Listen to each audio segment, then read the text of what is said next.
एक दिन एक व्यक्ति सर्कस देखने गया।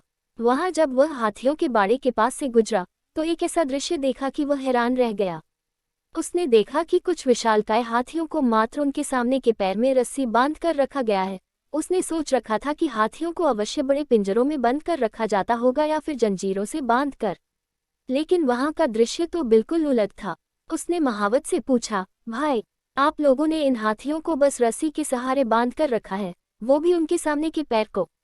ये तो इस रस्सी को तो बड़े ही आराम से तोड़ सकते हैं। मैं हैरान हूं कि ये इसे तोड़ क्यों नहीं रहे। महावत ने उसे बताया, ये हाथी जब छोटे थे तब से ही हम उसे इतनी ही मोटी रस्सी से बांधते आ रहे हैं। उस समय इन्होंने रस्सी तोड़ने की बहुत कोशिश की, लेकिन ये छोटे थे, इसलिए रस्सी को तोड़ पाना इनके सामर्थ्य के बाहर था। वे रस्सी तोड़ नहीं पाए और ये मान लिया कि रस्सी इतनी मजबूत है कि वे उसे नहीं तोड़ सकते। आज भी इनकी वही सोच बरकरार है। इन्हें आज भी लगता है कि ये रस्सी नहीं तोड़ पाएंगे, इसलिए ये प्रयास भी नहीं करते। यह सुनकर वह व्यक्ति अवाक रह गया। सीख दोस्तों, उन हाथियों की तरह हम भी अपने जीवन में नकारात्मक सोच रूपी रस्सी से बंध जाते हैं। जीवन में किसी काम में प्राप्त हुई असफलता को हम मस्तिष्क में बिठा लेते हैं और यकीन करने लगते हैं कि एक बार किसी काम में असफल होने के बाद उसमें कभी सफलता प्राप्त नहीं होगी।